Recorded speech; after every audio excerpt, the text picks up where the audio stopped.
Lahore press club के elections हो रहे हैं। सालाना इलेक्शन हैं, हर साल होते हैं। और मोहतरमा उज़मा बुखारी साहिबा जो कि पंजाब की इंफॉर्मेशन मिनिस्टर हैं, मोहतरमा मरीम नवाज साहिबा के बहुत करीब हैं, कल फरमा रही थी कि जुनेद मुझे खाला कहता है और ये मेरे लिए बड़े एजाज़ की बात है। मरीम नवाज साहिबा की बेटे की शादी के बारे में बता रही थी। तो मोहतरमा जो हैं वो आजकल पंजाब की इंफॉर्मेशन मिनिस्टर्स हैं। अच्छा, इंफॉर्मेशन मिनिस्टर हैं और इलेक्शन हो रहे हैं लाहौर प्रेस क्लब के। अब लाहौर प्रेस क्लब में दो ग्रुप्स हैं, एक अरशद अंसारी साहब का ग्रुप है और जर्नलिस्ट पैनल है, और एक प्रोग्रेसिव है और दूसरे उसके अलाइंसिस हैं।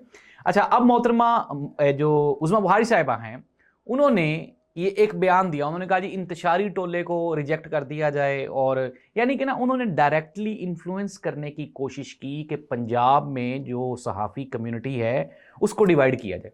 नाज़रीन, इसके जवाब में सहाफ़ियों को शदीद रद्द अमल आया है, और उन्होंने इवन कि ये भी कहा है कि अनटिल अनलेस, जब तक उज़मा बुखारी साहिबा अपना बयान वापस नहीं लेती और मरीम नवाज साहिबा इसको कंडेम नहीं करती, हम ये इलेक्शन होने ही नहीं देंगे।